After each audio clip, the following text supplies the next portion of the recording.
Hi, Blastpop here. I wouldn't normally make a second video of Magnificent Style or many other games that I've played consecutively. Typically, I'll only do the first one, but this was notable in that I won a decisive victory in this game using the same strategy as I used in the first video. Without getting into the details of that strategy, other than to say that you can watch the previous video where I ended up failing, to my mind, miserably. Essentially, I did a similar strategy where I advanced from 1/3 of the board to the second third of the board and the final third and attempt to take Cemetery Hill. Essentially using turns 1 through 3 to get in position and turns 4 and 5 to achieve, hopefully, a victory. As you can see in this particular situation, I was able to capture 5 consecutive Union positions, which is, bordering on a breakthrough and pushing the Union off the ridge at the hill and allowing me to try to, if I were to continue as General Lee marching on Philadelphia, enter Washington, and hopefully, from the Confederate standpoint, dictating the terms of victory by the virtue of the victory in this game. I achieved strength in my result. 1 unit with 5 and everything else above 8 and above. And actually it's 6 areas, I'm sorry. So I was able to basically capture the complete right and center thirds of the board. As far as Confederate units that were killed, the entire left flank was lost. 2 brigades from Pettigrew's division and 1 from Trimble. Trimble died in the battle. Longstreet was wounded and came back on turn 5. So the reasons I achieved success beyond following the initial plan, I was sufficiently lucky with getting a sufficient number of command boy results, which allowed me to move into positions that were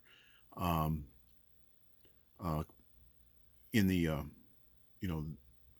difficult or entrenched positions I was able to advance on. Also giving me gray cards.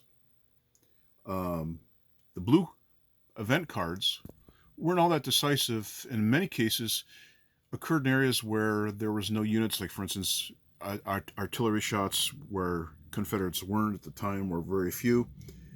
I got a lot of as far as rebel events, I got a lot of rebel yells, good cover.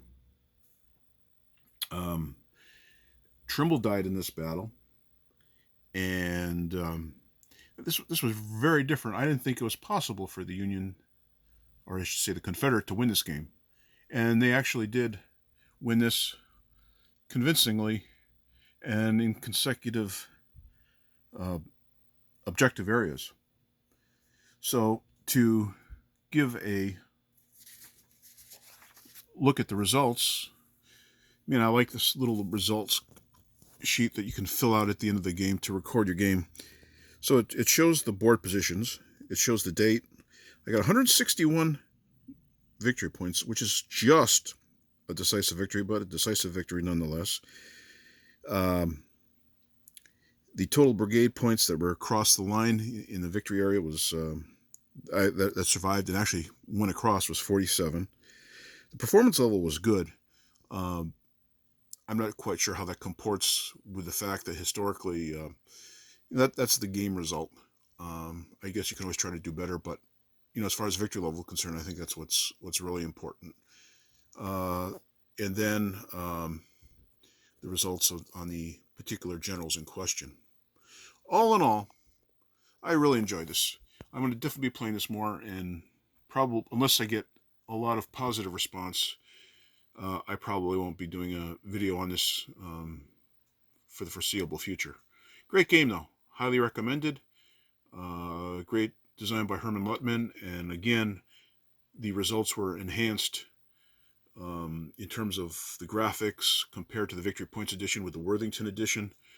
I love the cards. It makes the game a lot more playable because all the information about the results are on the cards as opposed to having to look them up and trying to remember them and trying to remember them correctly. So this enhances gameplay a lot.